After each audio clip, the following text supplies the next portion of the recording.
बसंतपुर गांव में सावित्री देवी अपनी दो बहुएं जानवी और तन्वी के साथ रहती थी। जानवी घर की बड़ी बहू थी और उसका पति रवि था, और तन्वी घर की छोटी बहू थी और उसका पति किशन था। जानवी एक बड़े घर की बेटी थी, इसलिए उसे अपने मायके और अपने पैसे पर बहुत घमंड था। वो हर बात पर तन्वी को नीचा दिखाती थी। तन्वी एक मिडिल क्लास फैमिली की लड़की थी और बहुत समझदार थी। उसको इन सब बातों से कोई फर्क नहीं पड़ता था। दोनों भाइयों में बहुत प्यार था और वो दोनों बहुत मिलकर रहते थे। लेकिन जानवी को सबके साथ रहना पसंद नहीं था। वो चाहती थी कि वो अलग अपने पति के साथ कहीं और रहे, लेकिन अपने पति के आगे उसकी नहीं चलती थी। और इसी तरह दिन बीतता जाता है और जानवी हर छोटी छोटी बातों पर तन्वी को नीचा दिखाती थी। लेकिन तन्वी कभी भी उसको पलट के जवाब नहीं देती थी। एक दिन तन्वी ने जानवी से कहा, दीदी मैं मार्केट जा रही हूँ, आप भी चलिए, हम लोग मिलकर शॉपिंग करके आते हैं। नहीं नहीं, तुम जाओ, मुझे यह मार्केट पसंद नहीं है। मैं तो मॉल में जाती हूँ, मुझे यहाँ की शॉपिंग समझ में नहीं आती। तन्वी बिना कुछ जवाब दिए वहां से चली जाती है। एक दिन जानवी की सास ने जानवी से कहा, जानवी बहू, आज तन्वी की तबीयत ठीक नहीं है, तू ही घर का सारा काम कर दे। अरे माँ जी, ये आप क्या कह रही है?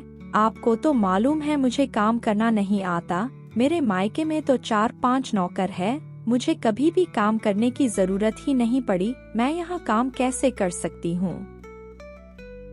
तभी तन्वी वहां आती है और बोलती है, अरे माँ जी, मेरी तबीयत ठीक है, मैं काम कर लूंगी, आप चिंता मत कीजिए। ये सब देखकर उसकी सास को बिल्कुल अच्छा नहीं लगता, लेकिन वो चुप रहती है। इसी तरह दिन बीतते गए।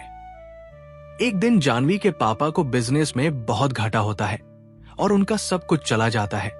इसी कारण उनकी तबीयत बहुत खराब हो जाती है और वो जानवी के घर आ जाते हैं। उनको देखकर जानवी एकदम घबरा जाती है। उसको समझ में नहीं आता कि ये सब क्या हो रहा है, क्योंकि जिस पापा के पैसे पर वो घमंड करती थी वो तो अब रहा ही नहीं। इधर तन्वी जानवी के मम्मी पापा को अपने मम्मी पापा जैसा समझकर उनकी बहुत सेवा करती है और उनको ये एहसास ही नहीं होने देती कि ये उनका घर नहीं है।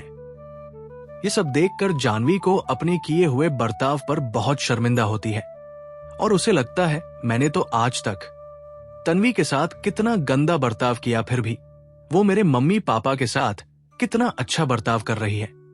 तन्वी मेरी बहन, मुझे माफ कर दो। मैंने तुम्हारे साथ आज तक बहुत गलत व्यवहार किया, लेकिन तुमने मेरे मम्मी पापा को अपने मम्मी पापा जैसा समझकर उनकी सेवा की, इसके लिए तुम्हारा बहुत बहुत धन्यवाद। अरे दीदी, आप ऐसा मत बोलो। मैंने हमेशा आपको एक बड़ी बहन ही माना है और एक बड़ी बहन तो हमेशा छोटी बहन पर हुक्म चलाती रहती है। मुझे बिल्कुल भी बुरा नहीं लगा और आपके मम्मी पापा मेरे मम्मी पापा दोनों एक जैसे ही है। ये सुनकर जानवी ने तन्वी को गले लगा लिया और वे सब लोग खुशी खुशी रहने लगे।